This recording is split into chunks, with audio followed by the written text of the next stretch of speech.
Bom dia, senhores. Sejam bem-vindos, judocas, à segunda aula do curso de metodologia do treinamento aplicado ao judô. Eu sou o Paulo Merino, judoca, professor de educação física, apaixonado por judô, e a gente vai nessa manhã conversar um pouquinho mais sobre essas questões relativas ao planejamento, sobre a aplicação da metodologia o ensino do judô, visando que a gente possa oferecer algum tipo de contribuição, algum tipo de conhecimento aos senhores, para que as aulas dos senhores, os trabalhos dos senhores, ou o rendimento dos senhores para quem é atleta, possa ter sempre sucesso, ok?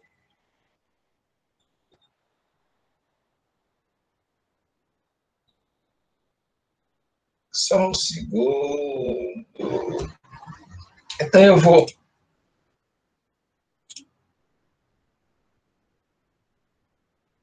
ok? Então, vamos dar início. Eu acho que está aparecendo direitinho, né? O slide agora, né? Ok.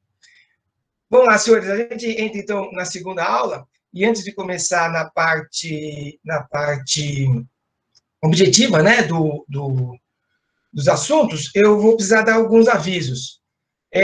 Começa com algumas notícias boas. Nós divulgamos o link, uma nova possibilidade de inscrição aos judocas que ainda não a fizeram na semana passada. Então, a partir de ontem, estão abertas as inscrições para o nosso curso aqui. Lembrando que a inscrição no curso não é passaporte para assistir. Qualquer pessoa, inscrita ou não, pode assistir tanto as aulas ao vivo, como as aulas gravadas, ok? A questão da inscrição, basicamente, é só para a gente ter um controle estatístico, é claro, né? E também o nome certinho lá, preenchido no ato da inscrição, para poder confeccionar corretamente os certificados. A outra boa notícia é que a gente teve a possibilidade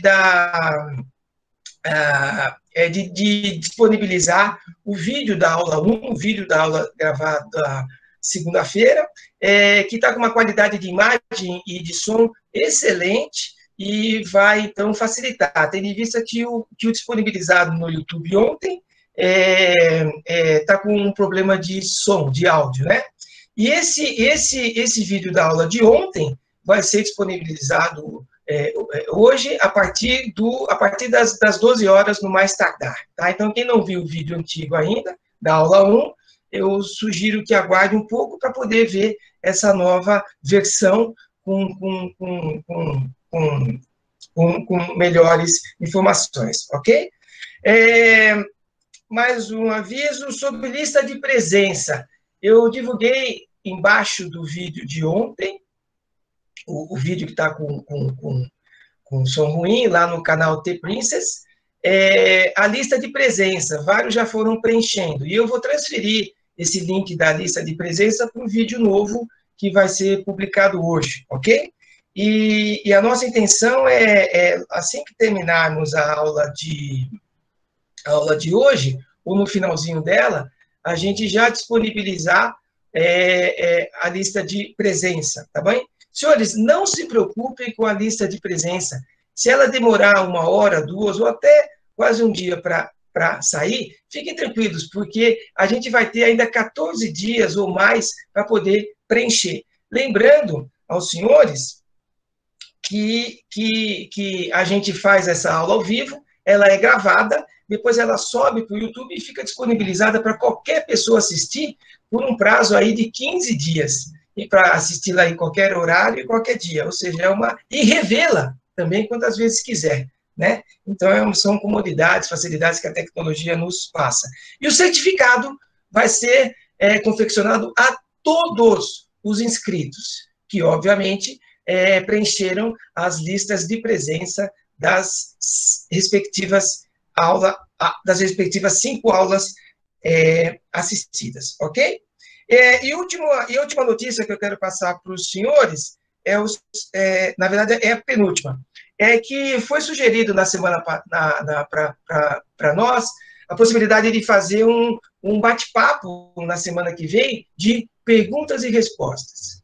Então, nós receberíamos as perguntas escritas pelos senhores, e aí, num determinado dia que a gente agenda, a gente marca, a gente responde a essas perguntas. Eu acho que é uma interação e um bate-papo bem bacana. E outra coisa, no intervalozinho, no cafezinho da aula de hoje, eu vou divulgar aí no link, no chat, o link para o novo grupo de WhatsApp que foi aberto. O primeiro grupo já preencheu a quantidade máxima de inscritos, e a gente vai disponibilizar o segundo grupo. Se inscrevam lá, porque ele vai ter a possibilidade da gente difundir, facilitar as ideias. Peço só que não fiquem, talvez, postando mensagens que não tenham muito a ver com essa fluência de informações, para que não haja um volume de mensagens, né? Então, eu acho que os avisos são esses, e a gente veio aqui para falar de judô, né? Então, nessa segunda aula de hoje, eu fiz uma alteraçãozinha no calendário, eu já vou mostrar para os senhores. Eu queria, inicialmente, prestar meus agradecimentos a todos os senhores judocas inscritos nesse curso. Somos mais de 700 atletas inscritos, senseis, do Brasil todo, e há um representante da Angola que está participando. Então, senseis Codanchas, senseis Yudanchas, muito obrigado da presença. Fico honrado também com o ânimo dos nossos dangais, que estão aí querendo se aperfeiçoar.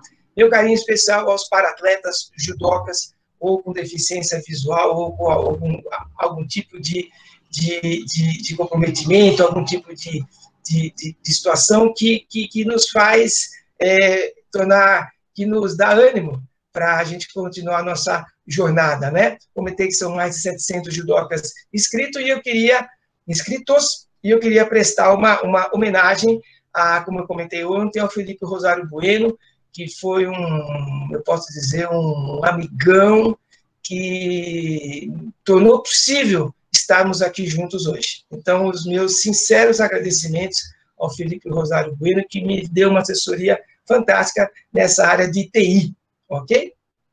E agradecer também ao sensei Jaime, que é o meu sensei, lá na Associação Moacir de Judô, e que me deu uma mão ontem, muito grande nas atividades aula 1, e o Felipe, desculpa, e o Gregório, que hoje está nos auxiliando aqui. Bom, do conteúdo programático, ontem, na aula 1, nós comentamos sobre vários aspectos, e eu vou resumidamente falar que o principal assunto tratado ontem foi o princípio da sobrecarga. É absolutamente relevante que entendamos o princípio da sobrecarga para entender como que essa continuidade de treinamento deve ser realizada ao longo de uma temporada competitiva, tá bom? E nós tínhamos feito a seguinte programação de assuntos, só que revendo ontem, eu resolvi fazer uma alteraçãozinha na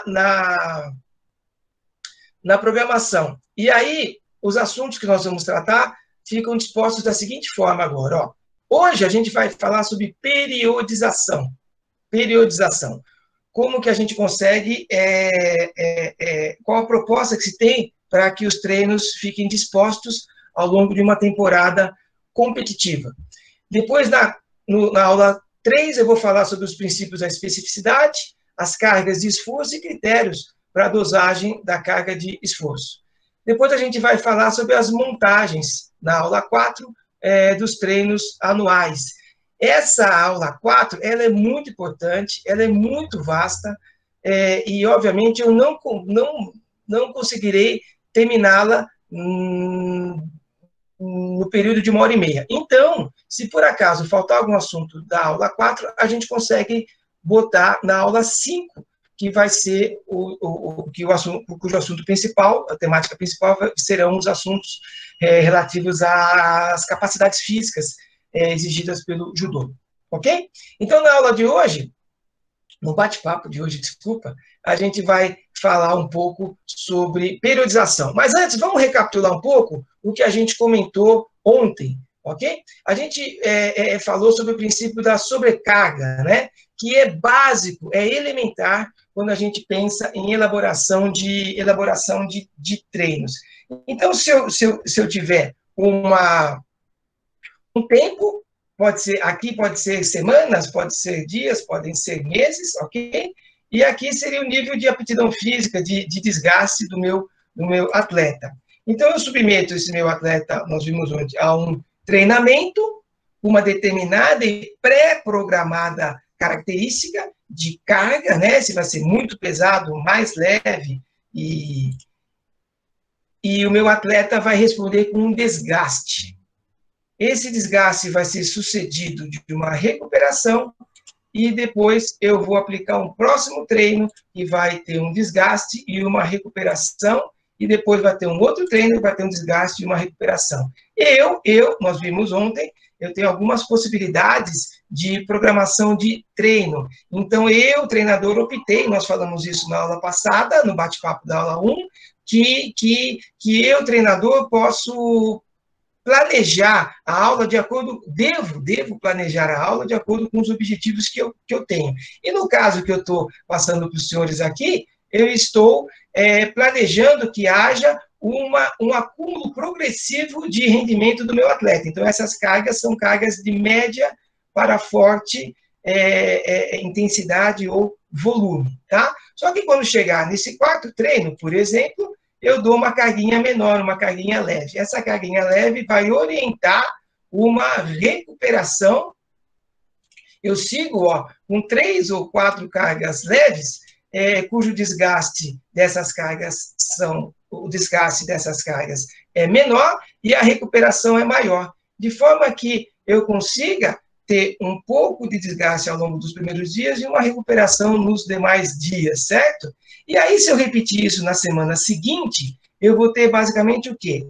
Na primeira semana e na segunda semana, um acúmulo progressivo de rendimento. Pode ver que eu saí no início da semana, no início da quinzena, nesse nível de aptidão física aqui mais baixo, mas essa dinâmica de desgaste, recuperação e supercompensação. Desgaste, recuperação e supercompensação, que é o que o princípio da continuidade nos explica. O princípio da sobrecarga nos explica. Eu vou ter ao longo de 15 dias, nesse exemplo aí, uma elevação. Então, o técnico, o treinador é que tem que previamente planejar tudo isso, antever o que ele objetiva atingir e planejar os treinos, compor as cargas e ir acompanhando os resultados. Então, basicamente, foi isso que a gente comentou na aula passada, na aula 1.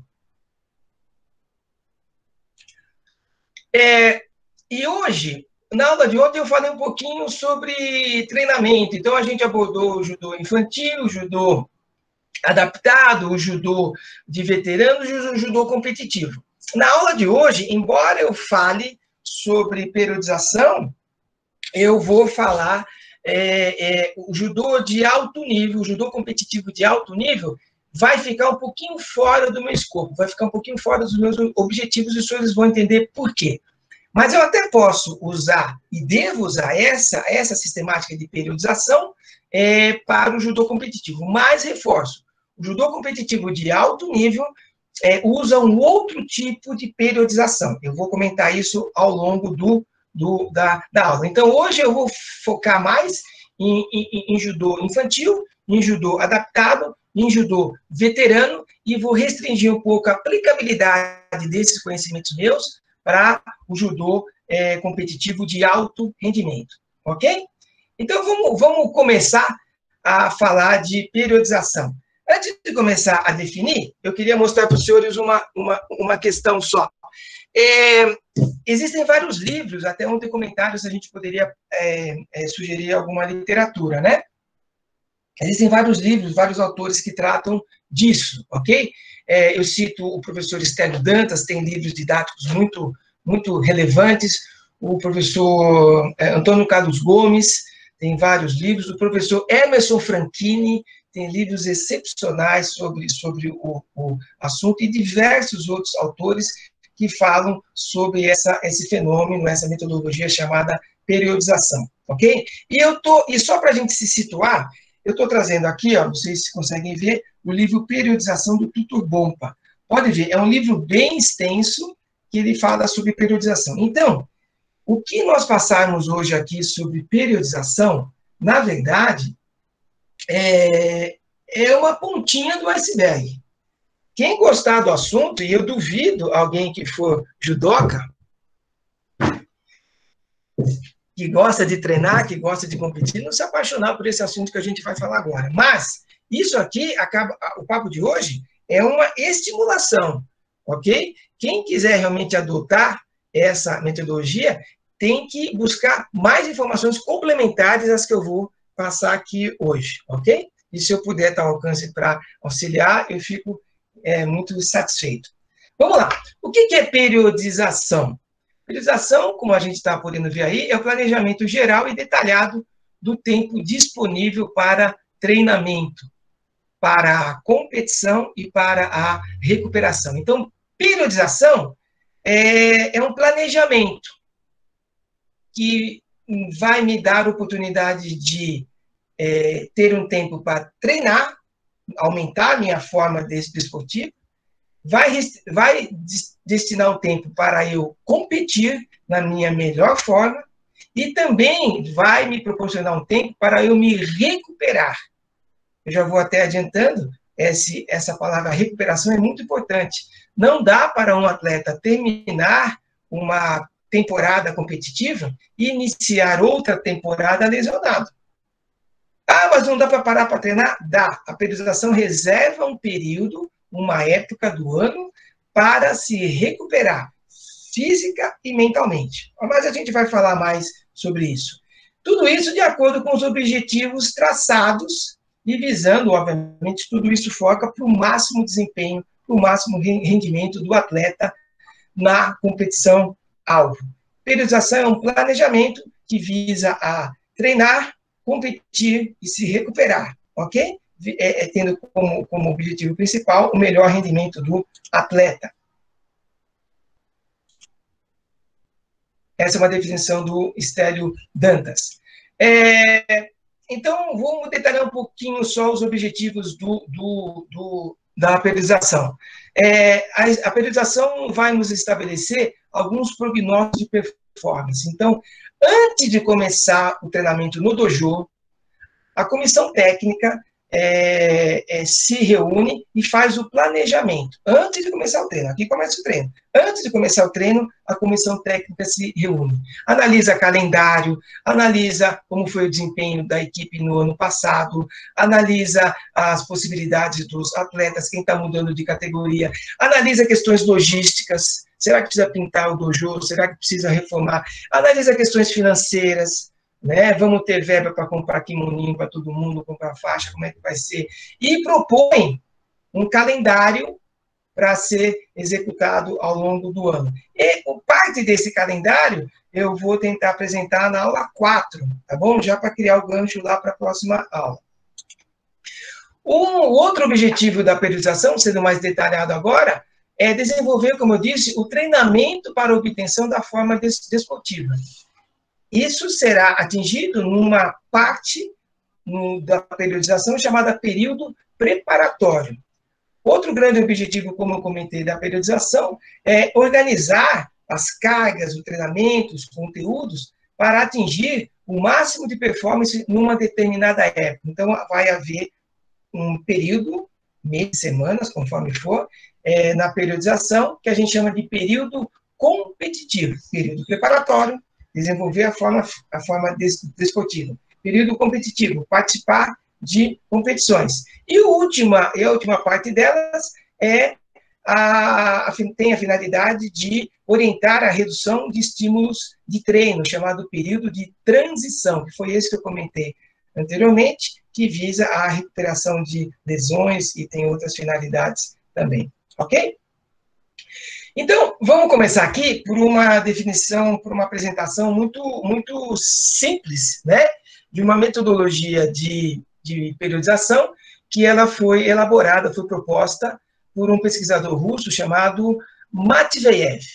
Lev Pavlov, não, Lev, o segundo nome é P, eu esqueci. Lev Matveyev. Esse senhor, Matveyev, ele já na década de 50, ele começou a sistematizar os resultados de atletas e correlacionar os resultados dos atletas com os treinamentos que eles fizeram anteriormente. E ele foi verificando características do treinamento que levavam ao sucesso competitivo e características do treinamento que levavam a não tão expressiva performance dos atletas. E ele foi analisando o que dava certo, o que dava errado, e foi montando toda essa metodologia, que depois, que é uma metodologia pioneira na organização de treinamento.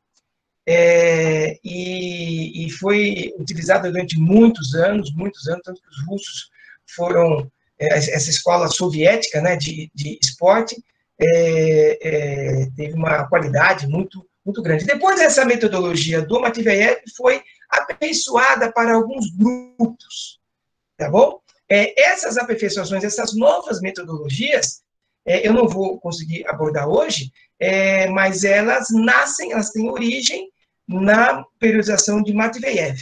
Por isso que, se a gente aprender Matveyev, a gente se vira bem em qualquer outra metodologia de periodização, ok? Então, o que eu vou falar aqui hoje, o que eu comentei no início do nosso bate-papo, não é muito recomendado não para esporte de altíssimo rendimento. Para atletas de altíssimo rendimento.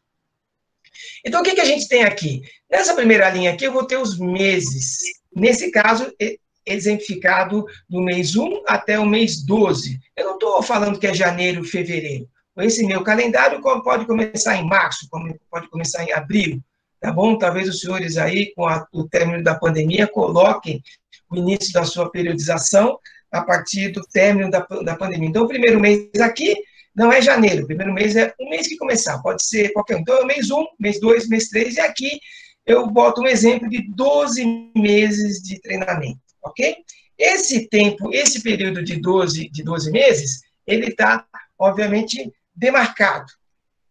E nesse período de 12 meses, vão acontecer o meu treinamento, período preparatório, vão acontecer as minhas competições principais, período competitivo, e vai acontecer a minha transição, a minha redução do treinamento, período de transição, ok? Então, a periodização é um método de treinamento para que é um método que faz com que eu organize melhor tudo o que vai acontecer em termos de planejamento e treinamento em uma temporada competitiva, ok? É óbvio que quando a gente fala temporada competitiva, tudo vai girar em torno da competição-alvo. E o método aqui apresentado, de Matveyev, ele trabalha com poucas competições-alvo. Existem outras possibilidades de algumas competições menorzinhas serem possíveis também, é claro. Mas ele foca assim, a competição menor, ela tem uma finalidade de sempre nos fornecer as melhores informações visando a competição-alvo, tá bom? Aí vocês já conseguem ver uma diferença, porque que esse tipo de periodização não serve para alto rendimento. Porque no alto rendimento, as competições, elas são muito frequentes ao longo de toda a temporada competitiva. Então, eu precisaria de um outro método, sistema de bloco, proposto lá pelo Yuri Verkhoshansky, que vai fazer com que seja possível a participação em várias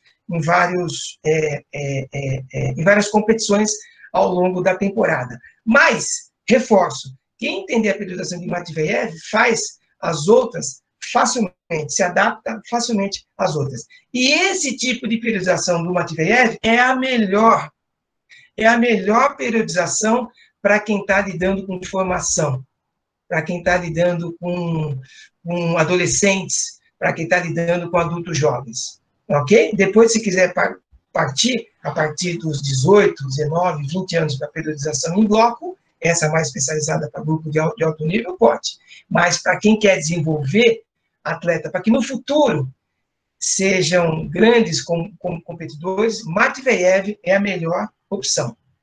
Bom, voltando então. O que a gente tem, então? A gente tem reservado aqui uma época, alguns meses, uma fatia da nossa temporada competitiva, onde eu vou reunir as principais competições, a competição-alvo e as competições secundárias. A esse período, essa época que compreende as competições principais, eu chamo de período competitivo. Então, o período competitivo é onde eu tenho a presença das principais competições, ok? Após o período competitivo, findada a competição-alvo, esse período chamado competitivo, aí vem a transição, o período de transição. O período de transição ele é curtinho, ele vem depois das competições principais, do período competitivo, e tem essa finalidade de relaxar a mente e corpo para poder recomeçar uma nova temporada competitiva, ok? Tem um microfone aberto, por gentileza? Desculpe. Bom, e antes do período competitivo, o período preparatório, ok? Quando a gente tem o início aí das atividades. O que a gente pode notar aqui nessa disposição cronológica dos períodos preparatório, competitivo e de transição? Primeiro, que o período preparatório, ele toma quase metade de toda a temporada competitiva, tá bom? Senhores, ó, um detalhezinho. Isso é a metodologia ideal, o que deveria acontecer em termos ideais. Eu sei que na prática isso não ocorre. A gente tem, mesmo para quem tem atleta sub-15, sub-13, competições ao longo do ano. Mas eu vou, no final, dar algumas dicas de como a gente sai dessa... suaviza um pouco essa concentração das competições ali no período competitivo, ok? Vocês podem fazer, poxa, mas no primeiro semestre tem uma competição importante, então. Fica calmo, que eu vou abordar isso daí com os senhores. Então, os senhores podem ver que o período preparatório, ele tem uma duração muito grande, ele toma quase que metade de toda a temporada competitiva. Basicamente, um terço, um pouco mais que dois terços, um pouco mais que dois terços, a gente tem um período competitivo, ok? E uma partezinha final lá, a transição. Esses períodos, eles têm as suas subdivisões, ok? Que eu vou passar a comentar agora. O período preparatório, ele tem a subdivisão chamada etapa ou fase, dependendo de alguns autores, chamada básica, fase ou etapa básica, ok? E a segunda fase do período preparatório, a segunda etapa, é a fase específica, ok? Eu vou falar um pouco de cada fase dessa mais para frente, principalmente os conteúdos dela, o que a gente desenvolve em cada uma dessas fases. Primeiro, eu só estou apresentando o quadro geral, que é nesse ambiente que a gente vai navegar na aula de hoje e nas subsequentes. O período competitivo, ele teria 3 fases, mas eu vou simplificar em 2 fases. A fase ou etapa pré-competitiva, que reúne as competições secundárias, e a fase que, infelizmente, leva o mesmo nome do período, a fase competitiva do período competitivo, onde está a competição principal, onde se localiza a competição principal, tá bom? Então, cada período, cada etapa tem conteúdos, tem finalidades, tem objetivos absolutamente próprios. Quando eu passo para uma outra fase, para uma outra etapa da minha periodização, eu assumo outras prioridades. Ou seja, eu só consigo assumir outras e novas prioridades quando o que eu fiz na fase anterior foi bem alcançado. E eu vou fazer bem, vou tentar atingir os objetivos traçados para essa fase presencial, para que crie condições para que a próxima fase seja bem realizada. Então, essas fases todas, dos períodos preparatório, competitivo e de transição, ela tem 3 características que são fundamentais. Essas fases, elas são interrelacionadas. Essas fases são interrelacionadas. Essas fases são interatuantes. E essas fases são interdependentes. O que eu quero dizer com isso? Vou dar um exemplo prático. Se eu, por acaso, cheguei no período competitivo, aqui no final da fase pré-competitiva, iniciando a fase competitiva, muito próximo da minha competição-alvo, e eu percebo que os meus atletas não executam bem um Kaieshi-Waza, não executam bem um contragolpe. Caramba, eu não falei ainda. Mas toda essa fase de fundamento técnico, aprender golpe, sequência de golpe, renhaku, todos esses fundamentos técnicos, todos esses fundamentos do judô são aprendidos onde? Aqui na fase básica. Por isso que ela é muito longa, porque tem muito conteúdo para ser passado. É algo que deveria ter sido aprendido aqui. Não foi aprendido na fase anterior, e quando chega na fase competitiva, que não se destina a aprender técnicas, eu posso, na fase competitiva, aperfeiçoar técnicas, mas não aprendê-las.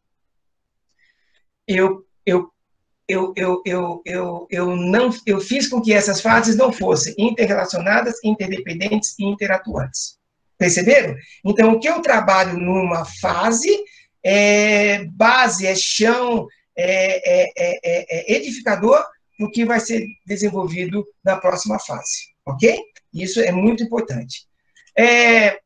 E agora, aliviando um pouco os senhores, eu posso ter uma periodização de 12 meses, como eu estava comentando até então, como eu posso ter uma periodização, com os 3 períodos, de 6 meses. E, na minha opinião, e segundo alguns autores, o prazo mínimo para a gente ter uma periodização seria de 4 meses.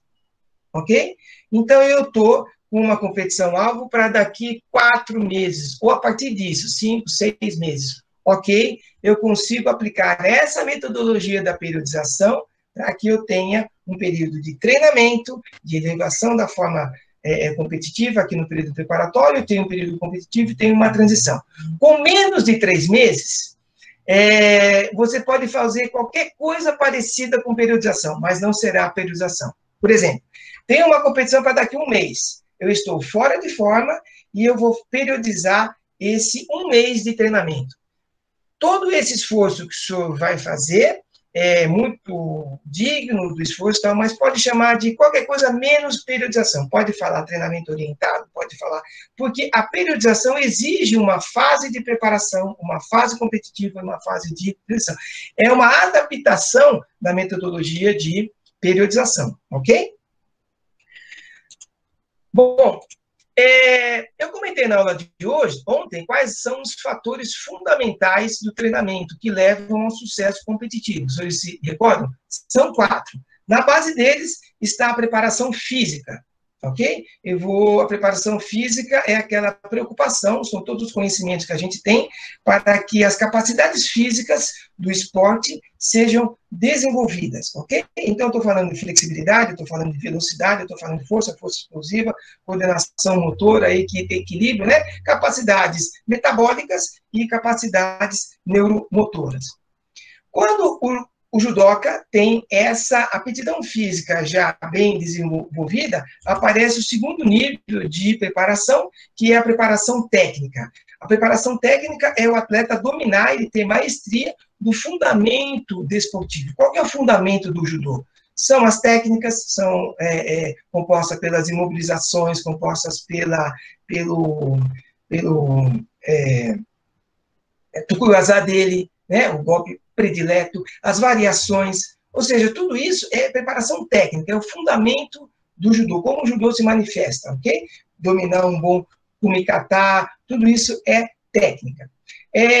Um bom deslizamento, um bom shintai, ok? E a gente tem, acima dela, a preparação tática. A preparação tática é a forma estratégica de manifestação da técnica. Então, eu monto uma estratégia para que eu possa obter o melhor resultado na competição. Isso é tática. Tática é o aspecto criativo de aplicação da técnica. Ok? E nós comentamos ontem que regendo todo esse processo, regendo toda essa vontade de treinar cada vez mais, regendo todo esse processo do judoca ter a vontade, ou toda a equipe, né, de continuar, é a preparação psicológica, que está regendo tudo lá. Eu posso ter alguém forte, eu posso ter alguém bom tecnicamente, mas se ele não tiver uma boa cabeça, se ele não tiver uma coordenação própria, com valores morais, com valores éticos, com valores de disciplina no judô, e também de disciplina nos horários de folga, porque nós vimos que a gente fica forte na medida que treina no judô e recupera dormindo, né? O processo anabólico, o processo de reconstrução acontece fora do dojo. Só vai acontecer se o indivíduo for disciplinado, né? E a preparação psicológica também se destina a ir formando essa disciplina, tá bom? E o judô é uma das melhores formas da gente disciplinar, transmitir valores éticos e morais para as crianças. Ok? Recapitulado isso, preparação física, técnica, tática e psicológica. Eu vou passar agora para os senhores como que essas preparações se manifestariam ao longo dessa nossa de uma periodização, ok? Vamos lá. Voltando, então, para aquele quadro da preparação, eu estou falando agora de preparação física, a base do rendimento do atleta. Lembrando que eu posso ter uma periodização de 12 meses, uma preparação de 6, ou um mínimo de 4 meses de periodização. Então, na preparação física, o que tem que estar na prancheta do professor? E isso são decisões que têm que ser tomadas antes de entrar no dojo. Se o sensei entrar no dojo, fizer a saudação inicial e falar assim, bom, o que eu vou dar na aula de hoje, que está começando agora? Falência. A aula de hoje, ela foi planejada tentando dar continuidade ao que foi visto na aula passada e nas aulas anteriores, e preparando o que vai ser visto na aula seguinte ou nas semanas seguintes, ok? O que está na prancheta do professor, então, quando ele inicia sobre os conteúdos da fase básica do período preparatório? Vê se os senhores conseguem ver aí, ó. O professor tem que se preocupar com relação à preparação física, com o desenvolvimento das qualidades físicas de base. A gente referencia a qualidade física de base, a resistência aeróbica, a resistência muscular localizada, a flexibilidade, a força dinâmica e a força estática. Tudo isso visando, além como resultado, né, uma hipertrofia muscular. Entenda hipertrofia muscular, por gentileza, hein? Não para o judoca ficar musculosão, porque nós somos um esporte que o peso corporal influencia. Não é como o futebol, não é como o vôlei, que eu posso ter muita massa muscular. Se eu tiver massa muscular, pode ser ruim. Por meio quilo de massa muscular, eu estou numa categoria com pessoas mais fortes, eles sabem melhor do que eu. Então, quando a gente fala em hipertrofia muscular, entende hipertrofia não só do músculo, mas de toda a articulação.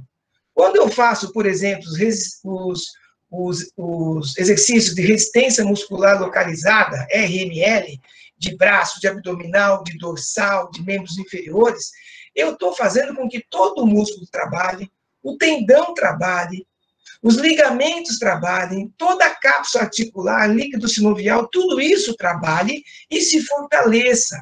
Então, quando falo em hipertrofia, esqueçam uma das finalidades da hipertrofia, que é o ganho de massa muscular. Essa hipertrofia que é trabalhada justamente, que é desenvolvida justamente na fase básica, ela tem por finalidade evitar lesões no futuro, porque lá no período competitivo os treinos serão muito intensos. Aliás, a partir da fase específica, como os senhores vão ver, o treino será muito intenso. E aí, se eu não tiver um músculo, um ligamento, um tendão, uma cápsula articular muito bem estruturada, muito bem desenvolvida, muito bem fortalecida, e isso é reflexo da hipertrofia muscular, eu corro risco de lesões, ok? Deixa eu ver se tem mais alguma questão para a gente falar dessas. E o desenvolvimento das capacidades físicas de base, né? Juntamente com a hipertrofia muscular, que é o resultado desse algo, outro resultado pretendido também é o que a gente chama tecnicamente de aumentar o consumo máximo de oxigênio, que é aumentar a resistência aeróbica, que é aumentar o fôlego do atleta. Então, se no início da fase básica o atleta se cansa com um ticome, 1 ou 2 andores, o que eu pretendo até o final da fase básica? Que ele esteja resistente a esses estímulos do treino, que ele consiga ter mais autonomia para fazer vários treinamentos, várias atividades propostas. Então, a gente tenta aumentar o fôlego dele, ok?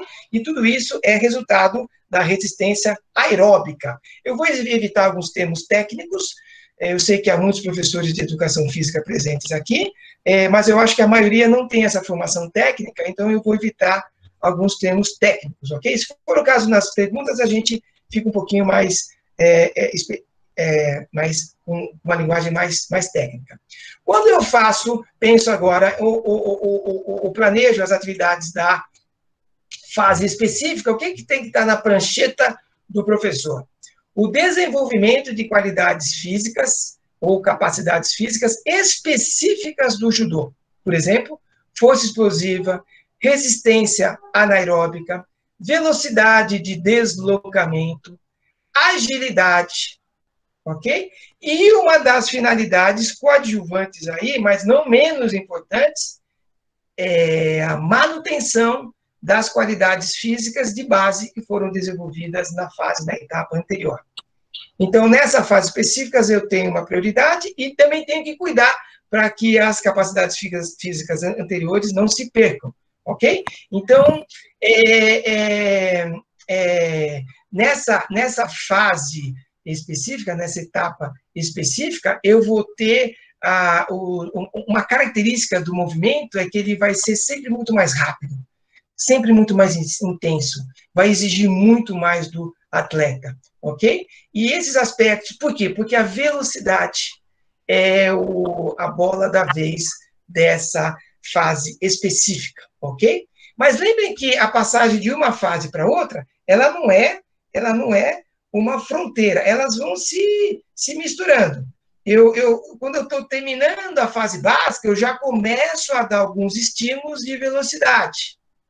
Né? Não é que eu só vou trabalhar a velocidade a partir do momento que começa a fase específica. Eu já vou produzindo, antecipando alguns conteúdos de velocidade, de força explosiva, para que a transição entre uma fase e outra seja harmônica e não truncada, ok? Deixa eu ver se cabe mais algum comentário aqui. Ok, sobre a fase específica da preparação física, eu acho que é isso. Com relação ao período competitivo, tem características do pré-competitivo e tem características também da etapa competitiva, mas eu vou reunir tudo, porque o tempo é um pouquinho exíguo. O que a preparação física se preocupa no período competitivo? Com a continuidade dos treinamentos de velocidade, continuidade dos treinamentos de força específica. O que é força específica? É aquela força do judoca. Já não é a força da sala de musculação. Já não é a força de puxar borracha, de fazer o ticome puxando um rubber band, ou seja, é a força de competição, toda aquela resistência, toda aquela velocidade típica do ato motor competitivo, ok? E a própria resistência específica, que é desenvolvida por meio da resistência dos exercícios técnicos e dos exercícios táticos. Então, na fase competitiva, eu já não vou ter...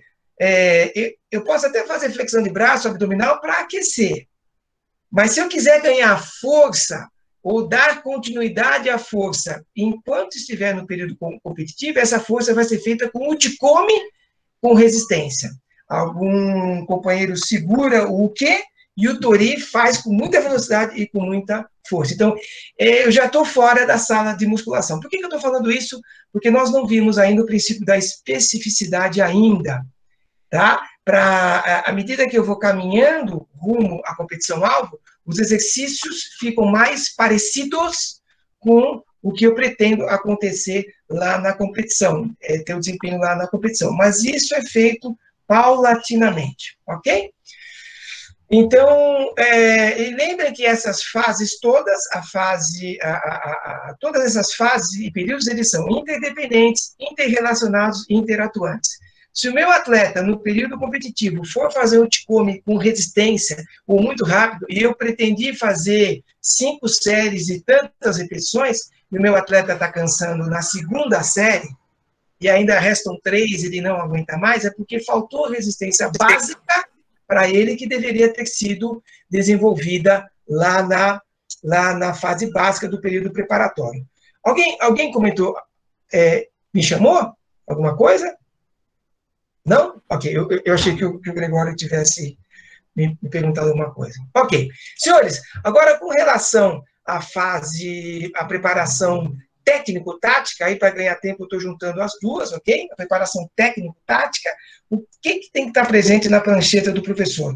Quer que seja em 12, em 6 ou em 4 meses de treinamento. Na etapa básica do período preparatório, em termos de preparação técnico-tática, eu preciso, e aí é que entra um grande diferencial dessa periodização proposta por Matveyev. A assimilação e a ampliação das técnicas do judoca. Eu tenho que aumentar o repertório técnico dele. Obviamente que tudo adequado à sua faixa, né? O faixinha branco, o faixinha cinza, o faixinha azul, o que é a técnica para ele? São os ukemis, são os shintais, o kumikata, o posicionamento do quadril, a noção de kuzushi, tsukuri, kake. Isso é que o faixinha branca, o faixinha azul, o faixinha cinza precisa ter de domínio técnico, ok? Outras faixas, ele já sabe agora, outras faixas, amarela, azul, verde, já sabem aplicar o golpe, porque aprenderam em temporadas passadas. E agora, o que é foco de atenção desses judocas mais graduados? A ampliação no repertório de golpes dele, não pode o judoca aplicar 2 ou 3, ele tem que conhecer todos, né? Na medida em que for evoluindo. Tem academia que já completa o Gokyo na faixa verde, na faixa roxa, não é verdade? Eu, particularmente, só fui aprender alguns golpes quando, em faixa marrom, fui testar para Shodan. Eu acho que não, acho que o judoca tem que aprender antes, né? Aprender as técnicas de Tewaza, de Koshiwaza, de Yoko ou Masu Temiwaza, ou seja, todas essas técnicas que compõem o repertório técnico do judoca. Imobilizações, chave de braços, estrangulamentos, Kanseto Waza, Shimei Waza, Renhaku Enkawaza, tudo isso é repertório técnico e tem que ser desenvolvido, treinado na fase básica, na etapa básica do período preparatório, ok? De forma que a gente tenha o treinamento do gesto desportivo sendo priorizado e desenvolvido na fase básica. Acho que tem um microfone ligado, às vezes, por engano, a gente destaca aí, né? Acho que tem um microfone aberto. Bom, e aí, qual que é o objetivo? É que haja, na fase básica, na etapa básica, a sedimentação técnica, ok? Ou seja, se eu passar para a fase específica, se eu entrar para o período competitivo e o atleta não faz kuzushi, e o atleta não encaixa bem o quadril, ele entra um makikomi todo enrolado lá, eu não corrigi isso na etapa certa, que seria a etapa básica do preparatório, ok? Estou falando um pouquinho rápido, porque é muito conteúdo surgido em cada etapa dessa. Se eu for dividir por faixas, então, caramba! Vamos lá. Na fase específica, na etapa específica, o que tem que estar na mira do treinador? O aperfeiçoamento de novas técnicas. Então, em termos técnicos, o atleta tem que estar estudando, por exemplo, as variações do Tukuyaza. Vamos supor que ele eleja 2 Eu sei que Tucuiazá é a preferida, né? Mas vamos lá, estrategicamente, eu preciso ter 2, 3 ou até 4 golpes que eu aplique bem. E para cada grupo de golpes, eu tenho que ter todo o renraco, toda a sequência desses golpes que eu gosto de aplicar. E tudo isso é treinado onde? Na fase específica do período preparatório, ok? E eu tenho que, e até então, a preparação tática, ela não é muito, não tem muito destaque, não. Mas a partir do meio ou para o final da fase da etapa específica, a preparação tática começa a ter prioridade, ok? Eu não vou falar de tática, eu não trato de tática com os meus alunos na fase básica, e eu começo a falar de tática no final da fase específica, ok? Vamos lá? No período competitivo, o que o judoca precisa, o que o técnico precisa ter em mente, norteando seus objetivos? Agora, ele tem que aperfeiçoar a efetividade dos golpes e das combinações. E como é que ele faz isso? Repetindo o gesto, as situações de luta. Como ele faz isso? Com randores. Então, a quantidade de randores, a variedade de parceiros, a dinâmica de randores, se faz randores sem descanso, aquele sistema de rodízio, ou se eu dou pausa, ou se só um ataque, só um defende, todas essas dinâmicas de randori ganham uma importância muito grande no período competitivo, nessas 2 etapas dele, tá? E tudo visando ao fato dele praticar o que foi treinado na fase anterior com relação à preparação técnica. Então, todos os renracos treinados e assimilados na fase específica serão sedimentados agora, com toda essa dinâmica de randori. Pode nem ser randori, deixa eu ser mais amplo, um uticome, uma entrada de golpe direcionada, para que o que agora não fique completamente solto, facilitando a entrada. O que agora pode dificultar a entrada, para que eu treine o renraku. Ou seja, essas combinações de exercícios visam ao quê? A sedimentação, desculpa não, o aperfeiçoamento, a aplicabilidade, a efetividade das técnicas aprendidas nas fases anteriores, ok? E com isso, a gente vai tendo a elevação do pensamento tático, né? Será que o atleta sabe lutar na beiradinha do Xiajô? Será que ele sabe conduzir o quê para a situação de aplicar o golpe? Né? Então, tudo isso tem que ser sendo construído nesse pensamento tático. Quando eu luto com um judoca destro ou canhoto, quando eu luto com alguém que me patola em cima, todos esses assuntos que são assuntos táticos, se alguém me bloqueia a pegada, como é que eu domino manga, ele vai sendo evoluído. Se você pensa, se a gente pensar, por exemplo, em Kumikata, né? O Kumikata ele tem um elemento absolutamente básico, né? Gola, manga, ok.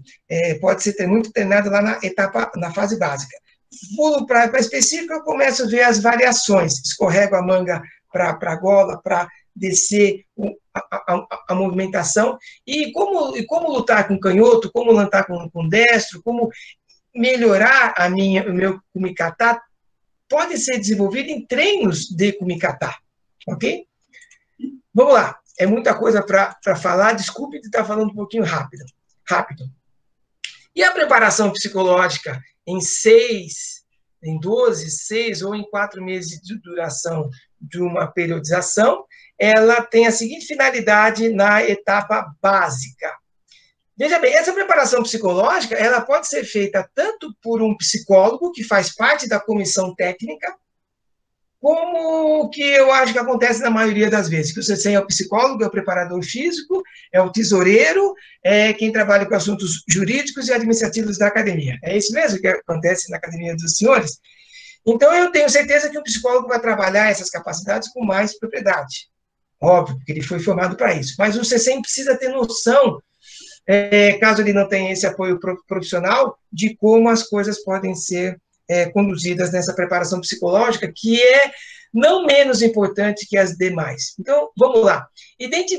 Identificar e tratar problemas de relacionamento individual ou em grupo. Isso quer dizer, se alguma pessoa, algum judoca participante da equipe tem características pessoais, emocionais, que atrapalhem o relacionamento, isso vai causar problema ao longo do tempo. Às vezes é uma personalidade mais difícil, às vezes é aquele camarada que não solta o corpo para cair para fazer o te-come, e isso atrapalha, ou no randori ele não...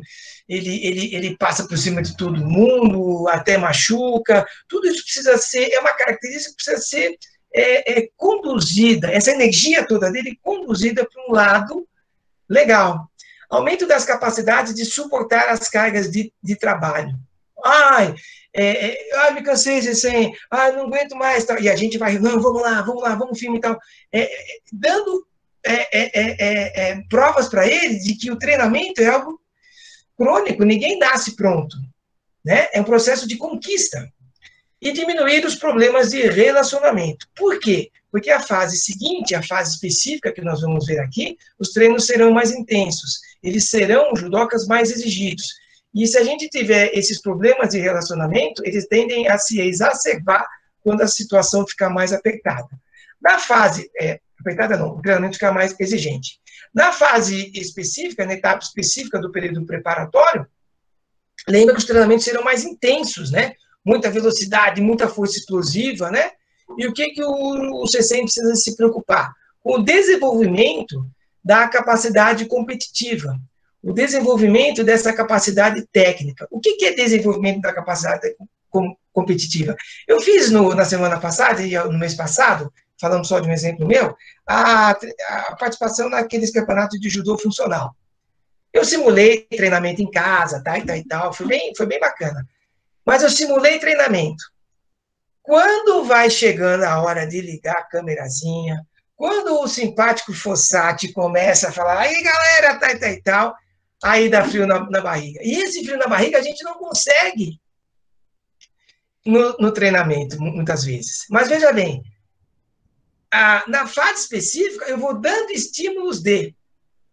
Agora os randores têm um caráter de desafio, quem perdeu senta, quem ganhou continua, um Katinuki, né? Ou seja, a gente começa a dar desafios mostrando para a pessoa o peso da responsabilidade. Se ganhou ou se perdeu, não tem problema. Mas a gente vai mostrando para ela que ela consegue administrar a responsabilidade, ok? Fazer alguns eventos internos. Semana que vem a gente vai fazer vai ganhar um bombom, vai ganhar uma caixinha de chocolate garoto, quem tiver um desempenho, ou seja, a gente vai preparando, porque isso agora é preparação psicológica para o peso da responsabilidade, né? Por meio de treinamento mental e relaxamento. E treinamento em condições estressantes, porque, senhores, o período competitivo, eu já falei isso e estou repetindo, porque eu quero reforçar essas finalidades. O treino do competitivo é muito exigente. Não tem mimimi quando a gente chega no competitivo. Então, o atleta precisa estar muito bem ciente do que vai ser o treinamento lá para frente. E a gente é responsabilidade nossa, treinador, prepará-lo para isso. O meu atleta não aguentou, ok? Quanto que eu preparei para ele aguentar os treinos puxados do período competitivo? Tanto física, técnica, como mentalmente. E o período competitivo tem a finalidade, então, da gente garantir essa predisposição para competições. Garantir essa predisposição para a competição. O atleta tem que estar com vontade de competir, sem a hora do campeonato não chega e tal. Isso é o que a gente sonha. Às vezes não é assim, eu estou ansioso com a competição. Mas esse ansioso é assim, eu estou preparado, eu sei, mas... Ok? O que eu tenho que garantir nisso? Para o atleta se sentir animado, confiante para competir. Os senhores sabem que vendo essas lives no período de pandemia, me permite só um comentário, aquele professor Fernando Garbelotto, que faz uma atividade muito, muito bacana lá no Judociência, Ele competia na categoria do Thiago Camilo. E ele disse que num dos campeonatos, Copa São Paulo, se eu não me engano, quando as chaves eram publicadas, né, tinham lá 40, 60 atletas na chave deles. Esse Fernando Gabeloto, ele comentou, ele falou, pô, quando eu via 60, 50 pessoas na chave, eu falava, ai, meu Deus do céu. Porque é uma dificuldade, cara. São quantas lutas? São 6, 7 lutas? Diz que aí aparecia o Thiago Camilo. Ele olhava a chave, ele viu 60 lá na chave, ele falava, opa!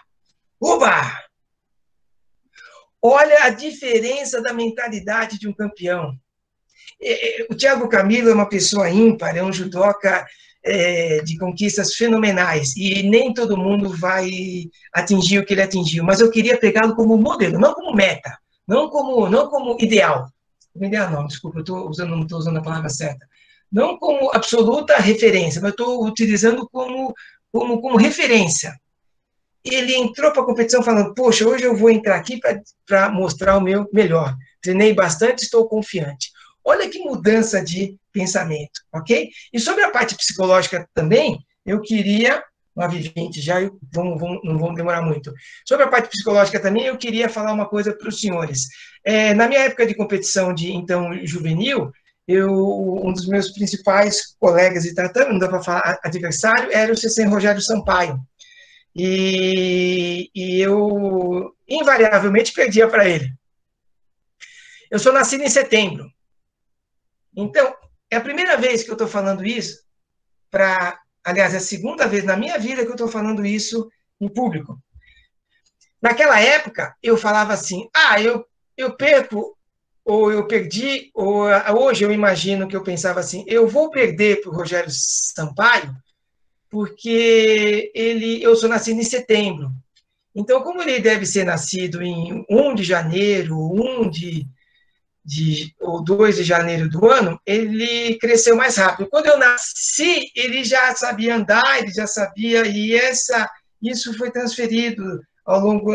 Eu tinha, juro, na minha cabeça, uma desculpa pronta para mim mesmo, eu não falei para ninguém isso, justificando o motivo de eu perder para o Rogério Sampaio, porque ele era mais velho, e naquela época, quando você está com 12, 13 anos, a idade realmente proporciona vantagens antropométricas maiores, tempo de experiência no judô maior, porque é um indivíduo que está exposto treinando judô mais tempo, e esse discurso, essa desculpa para mim estava pronta. Senhores, acho que há uns 2, 3 anos atrás, eu vi a data de nascimento do excepcional campeão olímpico Rogério Sampaio. Se eu não me engano, ele faz aniversário em 28 de outubro. Ele é mais novo que eu. Ele é mais novo que eu. Ou seja, caramba, eu estava me enganando de uma forma, ou me suprindo com os meus medos, né?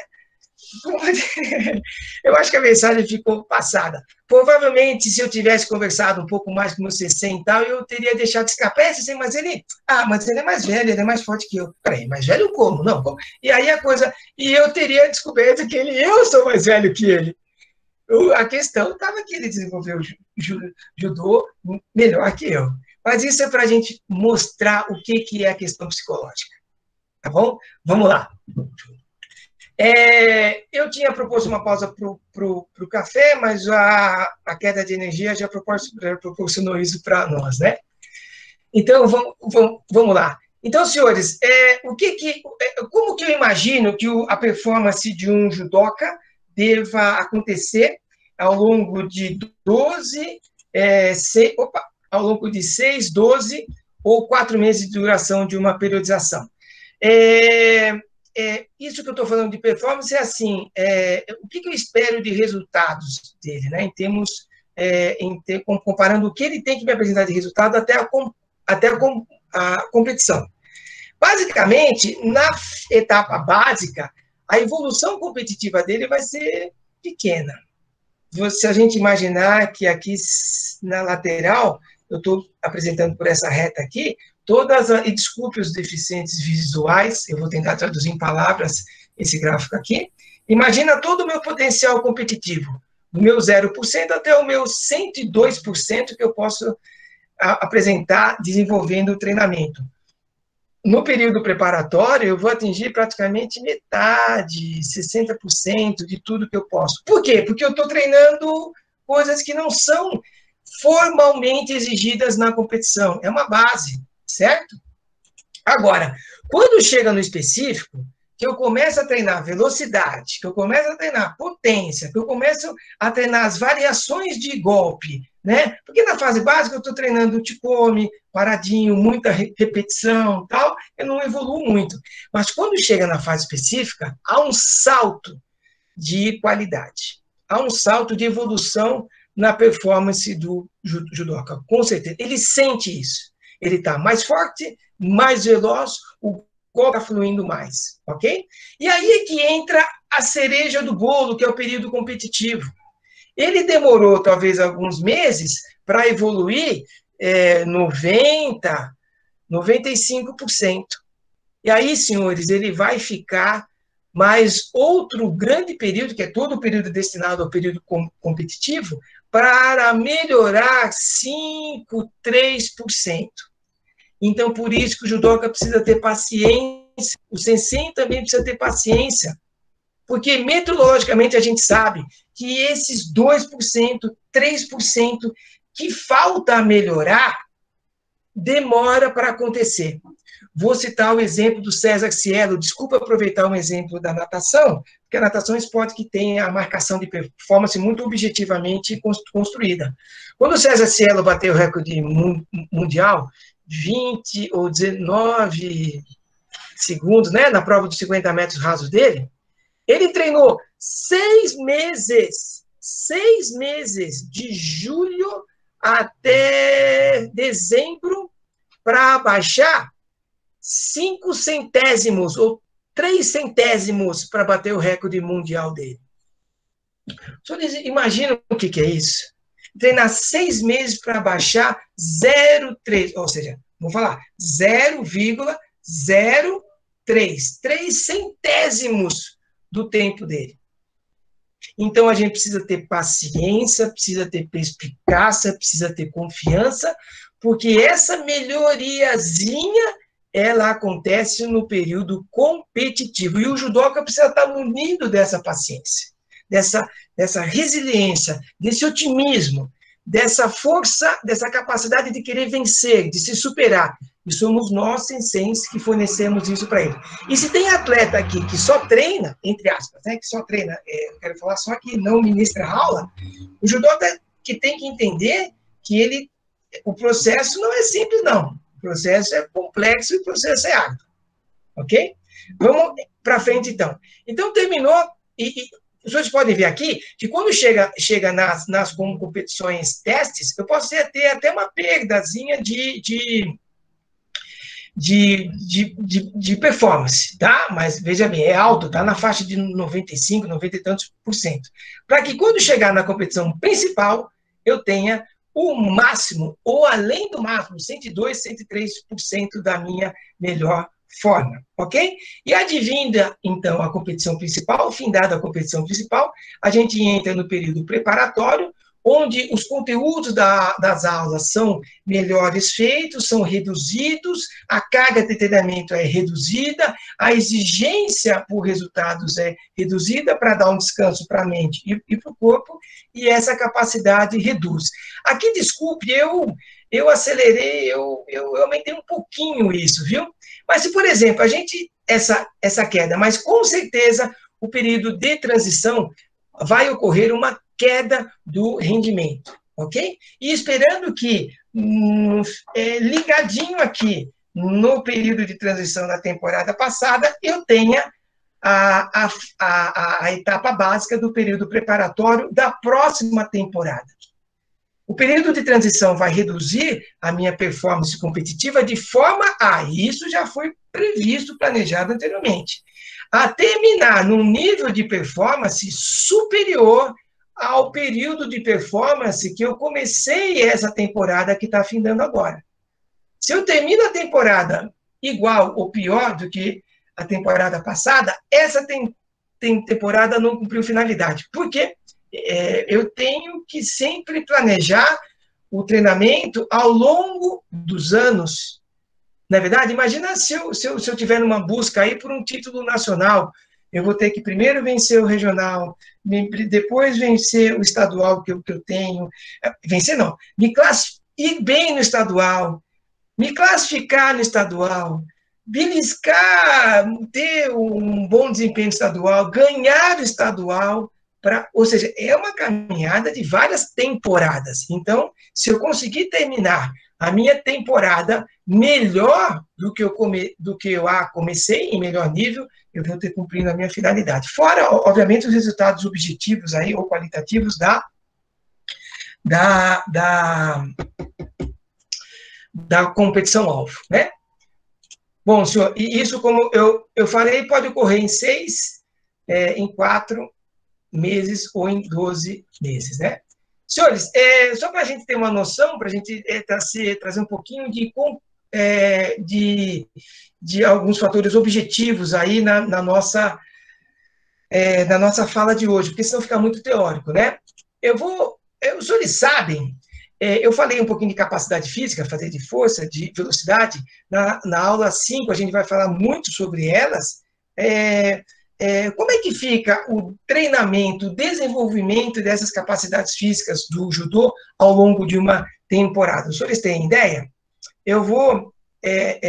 Seria bom a gente discutir isso, mas infelizmente eu vou ter que expor. Sendo em 6, em 12, em 6 ou em 4 meses de duração da minha periodização, a flexibilidade, os senhores sabem como é que ela se comporta? A flexibilidade ela tem um pico de melhoria até o meio da fase básica. Depois eu insisto muito exercício de flexibilidade, né? Para atingir o pico de flexibilidade. E depois essa flexibilidade vai sendo, sim, perdida ao longo do tempo. E o que deve permanecer é a flexibilidade funcional, certo? Por quê? A flexibilidade ela é abandonada ao longo do treinamento, porque não é campeonato mundial de flexibilidade. Se fosse ginástica olímpica, ok, aí eu falo que a flexibilidade ela tem um pico no início e a manutenção dela é no nível mais alto. Para o judô, a manutenção pode ir diminuindo a prioridade, ok? No caso da força geral, que seria aquela força máxima, ok? Aquela força máxima que o atleta faz. Não é força explosiva, eu estou falando de força, basicamente, uma das maiores manifestações de força. Ela é atingida lá para o final da fase básica. Ok? Então, eu posso fazer muito exercício com peso, muito exercício com carga pesada. Por que a força geral ela é antecipada? Essa força máxima ela é antecipada. Porque quando eu faço exercício de força máxima, a velocidade de execução ela é lenta. E na medida que eu caminho rumo à competição-alvo, os movimentos têm que ser mais velozes. Então, por isso que essa força máxima ela é treinada anteriormente. Porque a partir daí eu treino força explosiva, a manifestação de força com velocidade, ok? A resistência aeróbica, ela atinge o pico no final da fase básica. Então, meu atleta vai estar conseguindo fazer diversas lutas, né, num ritmozinho bom, ele vai estar... vamos traduzir luta por melhor. Vai estar fazendo muito uchikomi sem se cansar muito, ou até lutas realmente sem se cansar muito, né? Ele está com uma resistência muscular localizada também, que eu vou falar mais à frente aqui, bem elevada. Então, o pico da resistência aeróbica é no final da fase básica. E depois eu vou dando estímulos de resistência, ok? Agora, a gente pula para um outro grupo de capacidades, que seriam, por exemplo, a velocidade. A velocidade, ela atinge um papel coadjuvante em todo o período preparatório, mas no final da fase específica, durante todo o período competitivo, a velocidade tem uma participação magnífica. Assim como a força específica, que é aquela força de competição. Então, é a questão do desenvolvimento do kumikata, não é verdade? Aquela força de manter a postura, é aquela força rápida de abrir para fazer o Uchikomi é a força, é a velocidade específica do judô, que aproveita-se da força máxima, da resistência muscular localizada, que são mais inespecíficas, para aproveitar tudo isso na força específica própria do judô. E a resistência específica do judô, que une fazer muita velocidade sem se cansar, que envolve fazer muita força sem se cansar, que envolve fazer muita força explosiva sem se cansar, que é a resistência típica, específica do judô. Ela vai ter o pico aqui nessa próxima aqui, é o período competitivo, ok? Esse quadro aqui dá para falar muita coisa sobre ele. Então, o que a gente tem, finalizando já a conversa nossa, se a gente pensar na evolução do atleta ao longo de uma temporada, ou da vida, ou melhor falar agora, da vida competitiva dele, a curva é mais ou menos assim. No início da preparação dele, ele tem isso, novamente, pode ser numa temporada ou pode ser na vida dele, ok? No início, quando ele é um iniciante, as evoluções técnicas, táticas e físicas são muito grandes. São muito grandes. Ele treina pouco e evolui muito. Treina pouco e evolui muito. Ele dobra a quantidade de barra, de abdominal que ele faz. Ele dobra a quantidade de randores de Uchikomi que ele faz. Mas quando ele vai evoluindo, aí é aquilo que eu comentei, há uma tendência de não ocorrerem grandes melhorias percentuais ao longo do tempo. Ele vai treinar muito para evoluir um pouquinho só. E o que isso tem a ver com o treinador? O treinador tem que achar métodos, dinâmicas, motivações, exercícios que motivem, que modifiquem essa homeostase, esse equilíbrio que já está se equilibrando, para poder entrar com uma nova carga e quebrar a homeostase dele. Porque ele está tão forte, tão capacitado, que tudo que deu de treinamento de estímulo não afeta mais a homeostase dele. Então, o professor tem que achar algum tipo de método, de estímulo, de desafio, de treinamento que quebre novamente a homeostase e a gente possa ter novamente a manifestação do princípio da sobrecarga, para que eu tenha novamente desgaste, recuperação e supercompensação.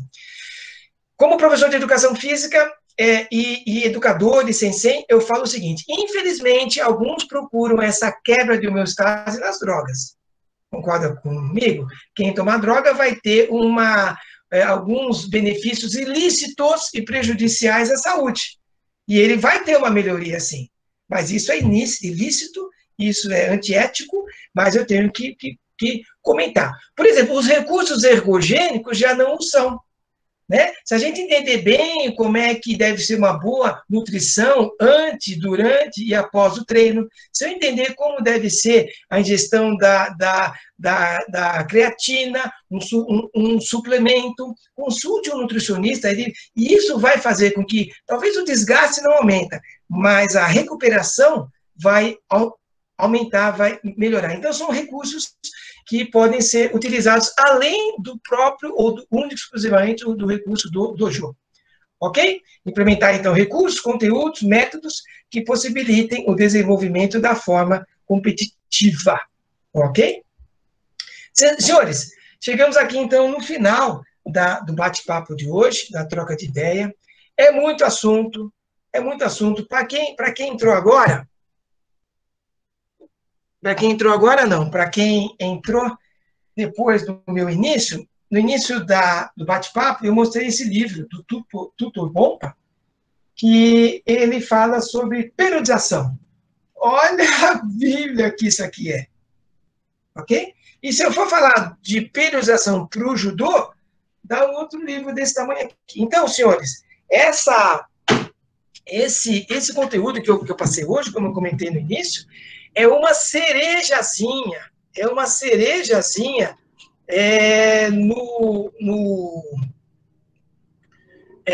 para os senhores degustarem e os senhores, vamos dizer assim, se estimularem a analisar melhor o treinamento, a melhorar as técnicas de controle e planejamento do do treino, mas quem quiser colocar isso aqui em prática, só com essas 7 horas e meia, que eu já acho bastante para informar, mas não é bastante para formar, vai ter que sair atrás. Existem inúmeros excelentes autores que falam sobre isso, existem alguns cursos já sobre isso, que vão dar essa capacitação. Os senhores terem ideia, na Faculdade de Educação Física, essa matéria de periodização, ela é dada em 60 horas aulas.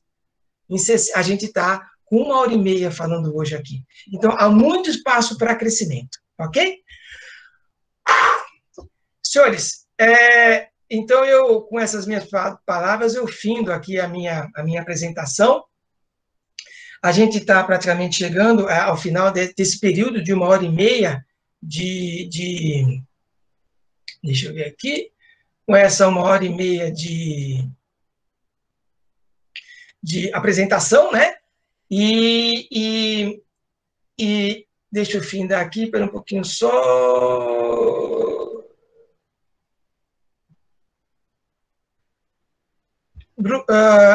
Gregório, peraí, aqui achei. E agora, então, eu vou abrir para perguntas, mas como nós estamos com 100 pessoas na sala, eu vou ter que ser muito objetivo. Então, eu vou abrir, por gentileza, se houver alguma pergunta por parte de Kodansha, inicialmente. Desculpe, é uma disciplina que eu vou ter que adotar, porque a gente não tem muito tempo para falar de pergunta, porque eu já estourei essa possibilidade com relação ao tempo, né? Mas a gente bate um papo. Deixa eu parar de falar e acho que eu parei de compartilhar agora, né? O Gregório ficou de anotar algumas perguntas que, por acaso, foram formuladas pelo chat. Gregório, por acaso, teve alguma pergunta já que você viu aí, que mereça algum tipo de destaque? Sensei, na verdade, só foram comentários positivos, ou confirmando o que o senhor estava dizendo, e muita gente pediu se o senhor vai disponibilizar o material da aula. Mas pergunta mesmo não houve. Tá bom. Então, a gente aproveita esses minutinhos finais aqui. Gregório, obrigado, viu? A gente aproveita esses minutinhos finais aqui, como eu comentei, em respeito, né? Se há algum Kodansha que, por acaso, queira fazer algum questionamento, por gentileza, pode abrir o microfone e a gente conversa um pouco. Senhores, eu saio de um tipo de aula desse, mesmo quando eu dou aula na graduação, motivado. Falar em periodização é uma oportunidade de enxergar à frente, sabe? Eu saio extremamente animado. Eu acho que, então, por parte dos Kodanshas não tem. Eu queria ver só se, por acaso, algum sensei em quinto Dan teria alguma pergunta para... o sensei Silvio Uehara, sensei, sua pergunta, por favor. Oi, sensei, só uma... primeiro, parabéns pela explanação, muito boa. Porque eu vejo que aqui dá para fazer uma análise de periodização para um único atleta, né? Você faz para um atleta. Como tratar isso numa questão de grupo, onde alguns atletas não participam de todo o período, e aí quebra todo esse planejamento? Eu acho que traz uma carga maior para o professor conseguir manter o grupo nessa mesma linha, né? Obrigado, Cecê. Ok, Cecê, ótima pergunta. O que eu apresentei para os senhores aqui, eu concordo, é Alice no País das Maravilhas. E aí, quando a gente vai implementar isso, entra essa questão que o Cecê está dizendo. A gente tem no dojo níveis diferentes de alunos, quer que seja em termos físicos e de competitividade. O que eu aconselharia, Cecê, era tentar criar subgrupos. Quem são os atletas competitivos? Quem são os atletas, entre aspas, que já, assim, competitivos, consolidadamente competitivos? Quem são os atletas que já têm um perfil competitivo destacado, e talvez um terceiro grupo de atletas que estão vindo. Agora eu estou falando do cenário competitivo, ok? Eu posso ter outros, eu posso ter um quarto grupo, que seriam os indivíduos que estão iniciando a competição, tal. E eu precisaria, sim, basicamente, de métodos, de objetivos para cada um desses grupos. Porque, veja bem, o pessoal de alta performance, eles não conseguem só treinar entre eles precisam de parceiros, de UQs. E, com certeza, o convívio de quem é muito competitivo para quem está entrando vai ser benéfico para quem está chegando. E esse pessoal aqui consegue experimentar as quedas, consegue experimentar os golpes, em quem tem menos experiência, né? Ou seja, é uma transmissão de conhecimento. Agora, quando chegar no competitivo, provavelmente, esses atletas muito elevados vão precisar de adversários, de colegas de treinamento do nível deles. Então, por exemplo, esses daqui já não vão dar conta. Então, eu preciso de marcar treino com outra academia, com outras academias, para que eu reúna mais atletas de alta capacidade competitiva. Então, resumidamente, eu precisaria dividir o grupo, dadas as características ou físicas ou competitivas, e a partir daí traçar esses objetivos, meio que distintamente. Uma possibilidade também, eu tenho horários diferenciados e dias diferenciados de treinamento para essas pessoas. Eu comentei ontem que quando eu dou aula para crianças. Até faixinha verde, até faixinha laranja, só depois da idade máxima que sai da escola. Quando eu tenho um aluno faixinha branca e faixinha cinza, eu sou sozinho lá, eu vou ter que ensinar o Shirokemi para esse faixinha. Eu perco o Chikome, eu perco a possibilidade de... E isso ou seja, não dá para fazer as duas coisas ao mesmo tempo. Todo dia está entrando aluno novo, então a gente fica dividido.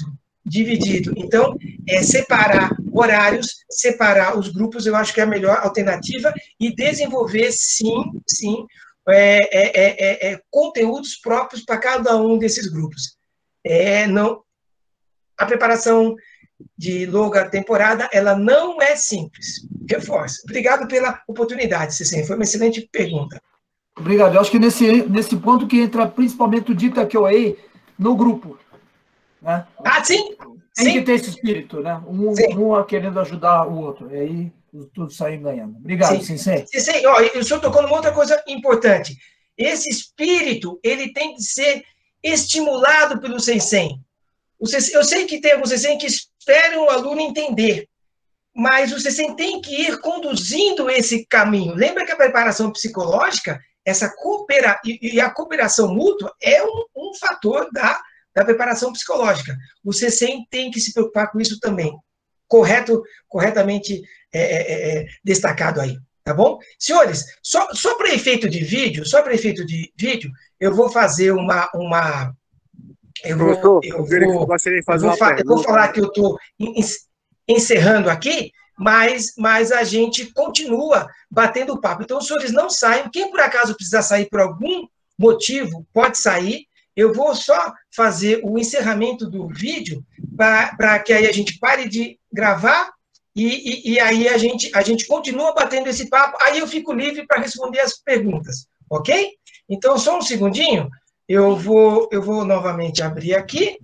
Eu vou compartilhar a minha tela. Os senhores estão vendo a tela aí, né? Ok. Então, senhores, a gente vai encerrando por aqui a gravação dessa segunda aula, que a gente falou de periodização. A gente está tentando planejar para a semana que vem, ou para quando der, um bate-papo só sobre perguntas e respostas sobre esses assuntos tratados, ok? Então, inscrevam-se nos nossos grupos. Nós criamos um outro grupo de WhatsApp para dinamizar as informações. Aviso importante também, o vídeo da aula de ontem, ele vai ficar disponibilizado a partir de hoje, terça-feira, no canal Golden Score, do YouTube, ok? A aula de hoje provavelmente à tarde eu vou editá-la e à tarde eu já devo colocá-la também no canal Golden Score. E a lista de presença da aula de hoje ficará no rodapé, na descrição do vídeo da aula de hoje, ok? Não se preocupe com lista de presença da aula de hoje. Para quem não conseguiu assinar hoje, a gente tem 15 dias para preencher essa lista de presença. Agradeço muito a participação de todos. Quem está aí no Google Meet, pode permanecer, que a gente vai conversar mais sobre judô. Domo arigato e obrigado pela participação de todos.